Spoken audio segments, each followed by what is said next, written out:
কালাপানিয়া নাল্লু বাংলাদেশে কোদা বানানায় ত্রিপুরার রাজধানী আগরতলা টাউনত জমি ফানিকানি হাজি ফারানো যার জানেল মেয়র দীপক মজুমদারে গেলে হিল্লি পুর নিগমৰ কনফারেন্স হলত কাউন্সিল থেমাঙত তুলি ধরে এই খবরত এই থেমাঙানত নানাকান বালিদির হামহরজ নিনে হবুলো হয় সেই লগে টাউনত অমহত মজা বাড়ি জানায় সেই মজাগুণরে হিঙিরি দমন করা যায় সে ফৈতেনেও সদা ফার্জের করা হয় বেগ নাগরিক কুনি যেনে ড্রেনত ফেলা সেলা আদং হাজরানি ন ফেলে বাত্তে সজাগতে বার হজলি করছি এই আদং হাজরানি ড্রেনত ফেলানার গুদিয়ে নানান জায়গাত ফানি জমে থায় সেই জমে থানা ফানিতু মজাগুণ জনম লত এই মজাগুণরে দমন করি বাত্তেও হামসিরি আদত লই করি জানায় মেয়র দীপক মজুমদারে এই খবর নালত গড়াইতে বাত্তি বেগাস্তমার বদি ফলো করে থাকো জুমসেদক টাইমস লগে ফাত্তুরু তুরু আজকে আগরতলা পৌর নিগমে এক বিশেষ সভা অনুষ্ঠিত হয়।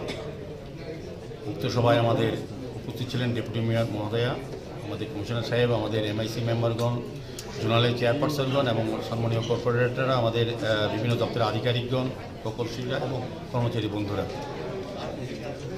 মূলত দুই তিনটি বিষয় নিয়ে আলোচনা হয়েছে। প্রথমত আমাদের আগরতলা শহরবাসীর জন্য যে উন্নয়ন প্রকল্প কাজগুলি চলছে তা কতটা কাজ করা হচ্ছে এবং আগামী দিনে আমরা শহরবাসীর জন্য সুন্দর পরিচ্ছন্ন নাগরিক পরিষেবা প্রদানের ক্ষেত্রে কিছু সিদ্ধান্ত আমরা গ্রহণ করেছি।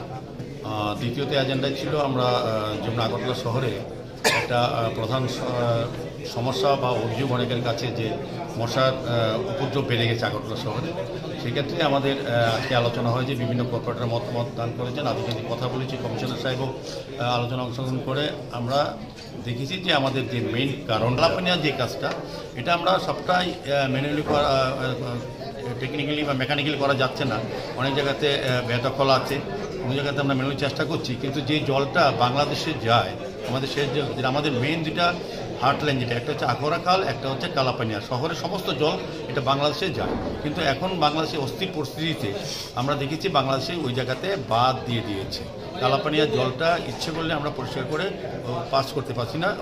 এটা আগে মধ্যে মধ্যে বিএসএফ এবং বিডিআর সঙ্গে কথা বলে আমরা এই সময় খুলে দিত ঘরটা, আমরা কাজ করতে পারতাম, শহরটা পরিষ্কার জলটা সুন্দরভাবে এখান থেকে বেরিয়ে যেত। কিন্তু এবার অস্থির রাজনৈতিক পরিস্থিতি বাংলাদেশে ওরা যেটা পরবর্তী সময় দিত মার্চের পরে এরা আগে দিয়ে দিয়েছে। এই কারণে আমাদের শহরে জলটা কালাপানি দিয়ে বেরোচ্ছে না। সেই কারণে কিছুটা জল শহরে বিভিন্ন ড্রেনে জমে আছে, সেখানে মশার উপদ্রব হচ্ছে। আমাদের সরকারের তরফ থেকে, আমাদের পৌর নিগমের তরফ থেকে চেষ্টা করা